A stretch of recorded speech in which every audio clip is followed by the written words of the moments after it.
and welcome to ZigWheels, the show that gets you up close and personal with everything automotive. I'm Serena Diaram, but let's kickstart the show, not waste any more time.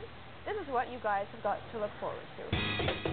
This week on the show, Kawasaki gets mean in green, we check out the Ninja and pit it against the Hyosung GT650R.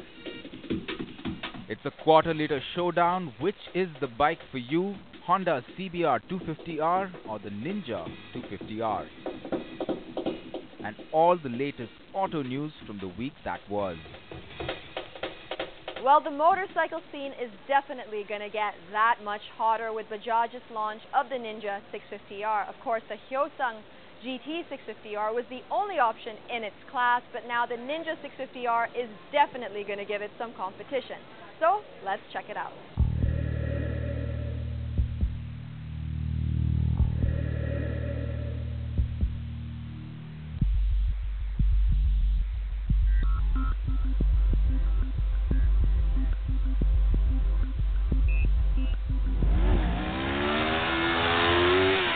Motorcycling in India is constantly evolving. It may not have the high profile of so many of the new generation sports cars coming in, but there's a quiet revolution already underway in the country.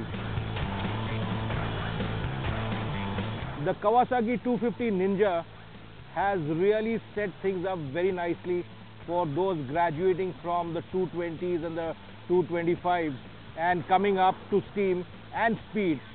But over a year and a half to two of the Ninja Twin 250, it is time for people to ask for more. A bigger Ninja, a more powerful Ninja, a larger Ninja, a capable Ninja, still much more, and a Ninja which really speaks the language of the motorcyclist.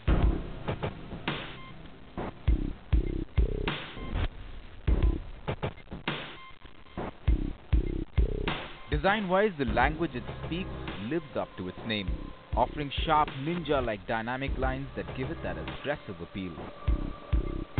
From the windscreen to the instrumentation, everything is high quality, sleek and efficient, just like its legendary counterpart.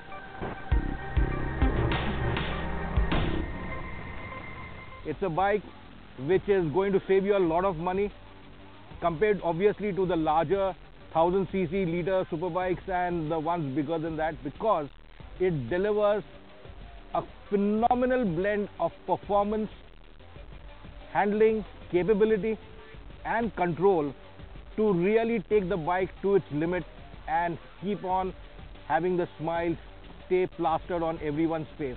It's a bike for the genuine biker, and let's go find out how she does the business in the real world.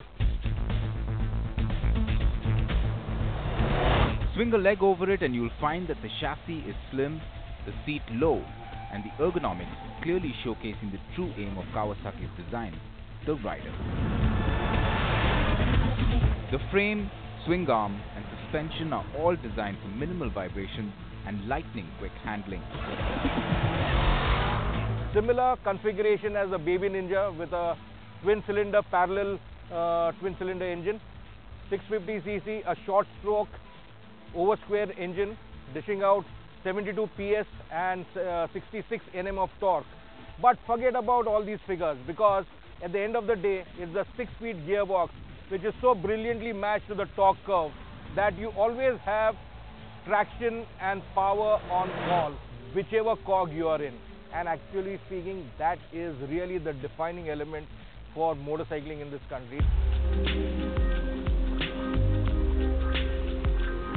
On the ride and handling front is where the Kawasaki 650R marks its territory. It is a Ninja after all, renowned for its slick handling.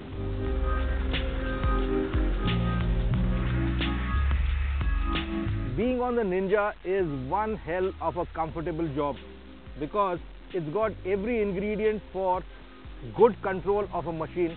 And in our Indian way of life, especially in the cities when you really need to weave your way through the maddening traffic, I think a good perch on the saddle is so very important. And the way the handlebars and the levers fall to hand without overreaching yourself or overextending yourself it's a sign of a good ergonomic ability of a motorcycle.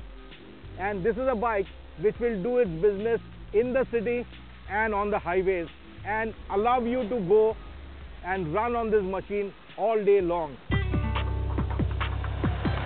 Its carefully tuned suspension, complete with distinctive side-mounted shocks, triple pedal disc brakes, coupled with its lightweight, make this bike a serious heavyweight performer when pitched against the Hyosung GT650R. The battle of the 650s can adequately be termed as the battle of brains versus brawn.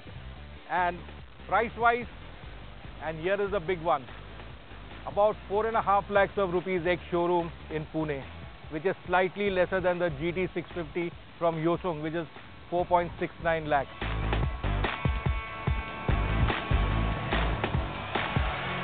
This is an out-and-out sports scratcher. It's got a V-twin engine configuration, a very sorted chassis which really helps the dedicated sports rider communicate very well. Upside down front forks. The engine is laid low because, and then also very much in front because you need it to turn in very quickly, and she turns in very quickly as well. This bike thrives on revs. Without revs, nothing much happens. But if in the hands of a good rider, a lot of revs makes it go very quickly, and that is when this bike is in its element. The Ninja, by the way, is a bike which does everything at any time, at any position in the rev range, and that is really the strength of this machine.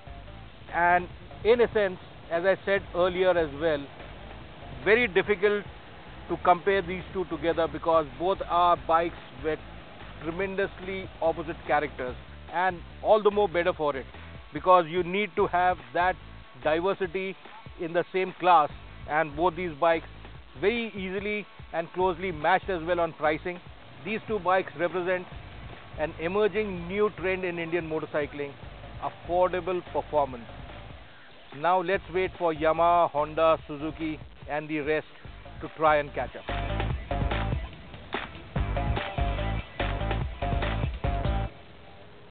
Well, clearly the options are opening up for bigger bore bikers. Wonder what the other manufacturers have up their sleeve. But time now for a quick break. We'll be back, so don't go anywhere. Coming up, 250s take center stage, but which one suits you?